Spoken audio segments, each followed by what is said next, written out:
సంయుక్త అరవింద వాళ్ళ ఇంటికి భోజనానికి వెళ్ళినప్పుడు ఇంకా లక్కీ వచ్చేస్తుంది పైనుంచి. లక్కీ అలా రావడాన్ని చూసి లక్ష్మి ఒక్కసారిగా భయపడిపోతూ ఉంటుంది. ఇప్పుడు నా గురించి చెప్పేస్తుందా ఏంటి అని.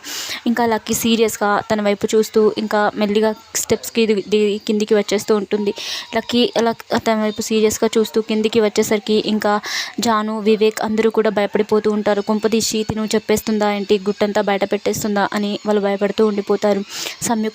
మనిషా మాత్రం ఇంకా ఇలా చూస్తుంది. వీళ్ళెందుకు లక్కీని ఇలా చూస్తున్నారు, ఏదో తేడా జరుగుతుంది అన్నట్టుగా మనిషా కూడా చూస్తూ ఉండిపోతుంది. ఇంకా లక్కీ కిందికి రాని వచ్చి లక్ష్మిని అలానే చూస్తూ ఉండిపోతూ ఇలా అంటుంది, మీరు నన్ను ఎప్పుడు చూడలేదా అని చెప్పి లక్కీ చాలా సీరియస్గా సంయుక్తని అడిగేసరికి సంయుక్త ఏమనకుండా సైలెంట్గా ఉండిపోతుంది. జాను మాత్రం ఒక్కసారిగా కళ్ళు పెద్దవి చేసుకొని అదేంటి ఇలా అంటుంది, కొంపదీసి చెప్పేస్తుందా మొత్తం అని చెప్పి ఆలోచిస్తూ ఉంటుంది.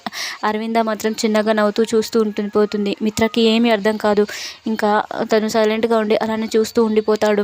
అందరూ కూడా ఇంకా లక్కీ అలా అడిగేసరికి వివేక్, జాను, లక్కీ, అరవింద, సంయుక్త, మనీషా అందరూ కూడా ఇంకా లక్కీ మాటలు ఏం అలా అంటూ ఉంటే ఇంకా చూస్తూ ఉండిపోతారు. మనీషా ఇంకా అలానే చూస్తూ ఉండిపోతుంది. వీళ్ళిద్దరికి అసలు ఏంటి సంబంధం అన్నట్టుగా చూస్తూ ఉండిపోతుంది. అరవింద మాత్రం తను వేసిన క్వశ్చన్కి చిన్నగా నవ్వుతూ అలానే చూస్తూ ఉండిపోతుంది. ఇంకా లక్కీ మరోసారి గట్టిగా అడుగుతుంది, మీరు నిజంగా నన్ను ఎప్పుడు చూడలేదా అని చెప్పి లక్కీ సంయుక్తని అడిగేసరికి సంయుక్త తన వైపు అలానే చూస్తూ ఉండిపోతుంది. అరవింద కూడా అది గమనిస్తూ ఉంటుంది. ఇంకా మనీషా ఇలా అడుగుతుంది, అదేంటి లక్కీ నువ్వు అలా అడుగుతున్నావు, ఇంతకుముందు ఎప్పుడైనా నువ్వు తినని చూసావా, ఎప్పుడైనా నువ్వు తినతో మాట్లాడావా అని చెప్పి మనీషా అడుగుతుంది. మనీషా అలా అడిగేసరికి లక్కీ కోపంగా తను సంయుక్త ఏమీ అనకపోయేసరికి సంయుక్త వైపు కోపంగా అలానే చూస్తూ ఉండిపోతుంది.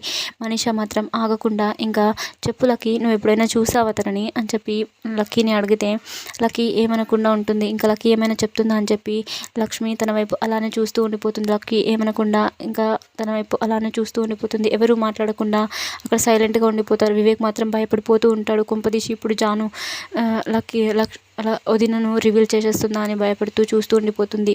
Please do like and subscribe for more videos for this channel.